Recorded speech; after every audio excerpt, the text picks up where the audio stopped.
Car आप भी long term investing करना चाहते हैं लेकिन 6000 स्टॉक्स में से कौन से स्टॉक्स हैं जिनमें आपको अपना टाइम देना चाहिए वो आपको नहीं पता तो आज का वीडियो आपके लिए है।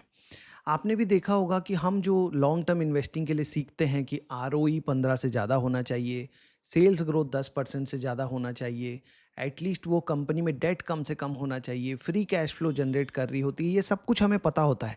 लेकिन 6000 कंपनियां हैं, आप सबका एक एक करके डेटा अगर निकालने लगेंगे तो इतना तो टाइम ही नहीं है। उसमें से भी हम में से ज़्यादातर लोग पार्ट टाइम इन्वेस्टर हैं। मतलब हम लोग पूरे टाइम अपने जॉब में रहते हैं, वीकेंड में थोड़ा टाइम मिलता है जो फैमिली को भी देना है। तो हमें बहुत ज़रूरी हो जाता है कि ये पता आना चाहिए कि आपको वो स्क्रीन कैसे करना है स्टॉक्स। भले ही स्क्रीनिंग के प्रोसेस में आपको कुछ स्टॉक्स ऐसे होंगे जो छूट जाएँगे, लेकिन ठीक है, आपको सफिशिएंट नंबर ऑफ स्टॉक्स मिलते हैं जहाँ पे आप अपना टाइम दे सकते हैं। क्योंकि अल्टीमेटली टाइम सभी के पास लिमिटेड ही है एनालिसिस करने के लिए। तो आप स्क्रीनर डॉट इन वेबसाइट का यूज़ कर सकते हैं। कैसे करना है use? Short term swing trading के लिए और लॉन्ग टर्म के लिए वो मैं आपको आज सिखाने वाला हूँ। तो हमें अगर लॉन्ग टर्म के लिए कोई स्टॉक खरीदना है तो हम कौन-कौन से पैरामीटर एक एग्जांपल के लिए बना के दिखाता हूँ आपको। जो भी पैरामीटर आपको और पसंद है आप वो इसमें डाल सकते हो। यहाँ पे जो मैं पैरामीटर डालूँगा उसको आप रिलैक्स भी कर सकते हो। मतलब उसमें आप थोड़ा ऊँच-नीच कर सकते हो जिससे आपके स्टॉक्स ज़्यादा और कम आएँगे बेस्ड ऑन आपके पास कितना टाइम है। तो हम जैसे बोलते हैं कि जब भी कोई लॉन्ग टर्म इन्वेस्टिंग करें, तो जो सेल्स ग्रोथ होता है किसी कंपनी में वो आना चाहिए। मतलब वो कंपनी का जो जो जो सामान बेचती है, जो सर्विसेज़ बेचती है उसमें एक बढ़ाव आना चाहिए, बढ़ रहा होना चाहिए। तो अगर आप एक लॉन्ग टर्म इन्वेस्टिंग कर रहे हैं तो आप बोल सकते हैं कि वो कंपनी जो बच्चा पहले से अच्छा कर रहा होगा, उसके अच्छा करने के चांसेस ज़्यादा हैं। तो आप यहाँ जब लिखेंगे सेल्स ग्रोथ 10 ईयर्स आ जाता है, तो ये बड़ा होना चाहिए 10%। इंडिया की जीडीपी ही 6% 7% से बढ़ रही है। तो अगर आप देखेंगे इन्फ्लेशन भी 5-6% से बढ़ रहा है। तो अगर पिछले साल कोई चीज़ 100 रुपीज़ की मिलती थी तो इस साल 105 की मिलती है। तो अगर मान लीजिए किसी कंपनी ने सेम 10 यूनिट बेचा, किसी के पास मान लीजिए ₹100 का कोई एक कुछ आइटम बेचता है, एक पॉट बेचता है, या बोल सकते हैं आप एक ₹100 में क्या ही आता है, एक नोटबुक बेचता है मान लीजिए, और इस साल उसने 10 नोटबुक बेची। तो उसकी टोटल सेल्स कितनी होगी? ₹1000। अब अगले साल इन्फ्लेशन के कारण इस नोटबुक की कीमत ही 105 हो गई, और अगर उसने सेम नोटबुक बेची तो एटलीस्ट उसकी सेल भी 5% से तो बढ़ ही गई। तो इन्फ्लेशन के कारण ही 5% बढ़ जा रहा है। अगर कंपनी ने कुछ एक्स्ट्रा किया होगा तो ये सेल्स एटलीस्ट 10 की जगह 11 क्वांटिटी तो बेची होगी ना उस आदमी ने। तो तब बोलेंगे ना आप सेल्स बढ़ रही है, ज़्यादा क्वांटिटी बिक रही है, ज़्यादा लोग खरीदना चाह रहे हैं। तो सेल्स ग्रोथ एटलीस्ट 10% 15% हो तो और अच्छा है ईयर ऑन ईयर। अब अगर सेल्स आ रही है और वो सेल्स प्रॉफिट में नहीं कन्वर्ट हो रही है, मतलब आपके खर्चे ही इतने हैं कि आप वो सारा सेल्स गंवा ही दे रहे हो, तो भी क्या मतलब? तो प्रॉफिट ग्रोथ 10 ईयर्स का भी हम चाहते हैं ऐसी कंपनी हो जहाँ पे एटलीस्ट 10% से ज़्यादा हो। तो ये दोनों चीज़ें आपको सिंपल। अब अगर किसी को चाहिए कि मुझे और कम कंपनी चाहिए तो आप ये 10 को 15 कर दीजिए, मतलब जो बहुत ही तेज़ ग्रो करती हैं वो कंपनियाँ। अगर आपको कम शेयर मिल रहे हैं, ज़्यादा चाहिए तो इसको 8 कर दीजिए। अब हम देखते हैं कि कंपनी में डेट कम से कम होना चाहिए। अगर कंपनी में डेट कम से कम है, तो ऐसी कंपनियां जब कोई भी रिसेशन आएगा, जब कोविड आएगा, तो उनको पैसे की कमी नहीं होगी क्योंकि उनके पास डेट कम है, इंटरेस्ट कम दे रहे हैं। तो आपने देखा होगा जिस आदमी की सैलरी 1 लाख है और अगर वो 80,000 की ईएमआई भर रहा है, तो वो जैसे ही सैलरी छूटेगी, कोई जॉब से निकाल दिया, तो वो फाइनेंशियली परेशान हो जाएगा। तो कंपनियों के साथ भी ऐसा ही है, डेट टू इक्विटी जहाँ कम से कम हो वहाँ आपको काम करना चाहिए। अब सारे खर्चे निकालने के बाद कुछ तो फ्री कैश फ्लो बचना चाहिए कंपनी के पास। मतलब कंपनी को जो नया प्लांट लगाना है, पुराने प्लांट की मरम्मत करनी है, ये सारे खर्चे निकालने के बाद जो कैश है उसमें से जो बचता है उसको बोलते हैं फ्री कैश फ्लो। तो पिछले 10 साल में एटलीस्ट कुछ तो बचा हो फ्री कैश फ्लो, ज़ीरो से तो ज़्यादा हो। जिनका यही नहीं बचा उनको हम छोड़ देते हैं। तो आप लिखिए फ्री कैश फ्लो 10 ईयर्स का ज़ीरो से ज़्यादा होना चाहिए। आप जैसे 1 लाख रुपए सैलरी कमा रहे हैं और आप 10 साल से मेहनत कर रहे हैं और आपके पास 10 साल के बाद कुछ भी नहीं बचा है, जो आ रहा है पैसा वो घर के खर्चों में ही खत्म हो जा रहा है, तो आप बोल सकते हैं ना कि आपके आगे जाके इन्वेस्टिंग करने के लिए तो कुछ बचा ही नहीं जिससे कि आप कुछ बनाओगे।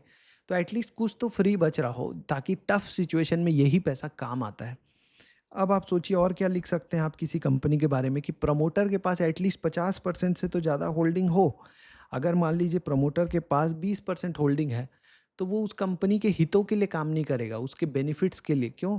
क्योंकि उसका खुद का हित भी तो है। अगर आपके पास 75% खुद के पास शेयर है, तो वो उस कंपनी के शेयर जब बढ़ेंगे तो उसकी भी तो उसकी वेल्थ बढ़ेगी। तो जितना ज़्यादा प्रमोटर का होल्डिंग है, उतना आपको इंटरेस्ट मिलता है प्रमोटर का। अब अगर प्रमोटर अपने स्टेक बढ़ा रहा हो, प्रमोटर अपनी होल्डिंग बढ़ा रहा हो, तो समझिए कि कंपनी में आगे चल के अच्छे कुछ उसको दिखाई दे रहा है। उसी को सबसे ज़्यादा पता है अपनी कंपनी के बारे में। तो चेंज इन प्रमोटर होल्डिंग पिछले 3 साल में 0 से ज़्यादा हो। जब हम इसको रन करेंगे तो आपको कुछ लिमिटेड कंपनीज़ मिलेंगी, 50 या 60 कंपनीज़ मिलेंगी, 50-60 कंपनीज़। अब आप बाकी जो मेहनत है आगे, कि वो कंपनी का बिज़नेस मॉडल आपको समझ में आ रहा है क्या? कि अगले 20 साल तक ये कंपनी रहेगी, कि कोई भी चांस है कि एआई के कारण ये कंपनी नहीं रहेगी? एआई इसमें जो चेंजेस कर सकता है, जैसे जियो जब आया 2016 में, तो बहुत सारी टेलीकॉम कंपनियाँ ख़त्म हो गई। तो उस तरीके से अगर कोई बड़ा प्लेयर आ जाएगा तो क्या ये ख़त्म हो जाएगी? क्या इस बिज़नेस में प्राइसिंग स्ट्रेंथ है कि अगर रॉ मटेरियल का प्राइस बढ़ता भी है, तो भी इसे कस्टमर से उसको पास करके वहाँ पे अपना कमाई कर सकती है? जैसे क्रूड ऑयल किसी कंपनी का रॉ मटेरियल है, जो कच्चा तेल होता है, उससे मिल के पेंट बनता है, बहुत सारे केमिकल बनते हैं। अब यूएस ईरान वॉर हुआ तो क्रूड ऑयल बढ़ गया। अब अगर एक कंपनी है जो क्रूड ऑयल में इस बढ़त को अपने कस्टमर को पास नहीं कर सकती, उसके पास उसके कस्टमर ने कहा है भैया मैं 100 रुपये ही दूंगा तुम्हें, चाहे क्रूड ऑयल $150 में मिले चाहे $100 में, तो उसके पास प्राइसिंग पावर नहीं है। और दूसरी कंपनी है जो बोल रही है अगर क्रूड ऑयल $100 होगा तो मैं $120 में बेचूंगा, अगर क्रूड ऑयल $150 होगा तो मैं $170 में बेचूंगा।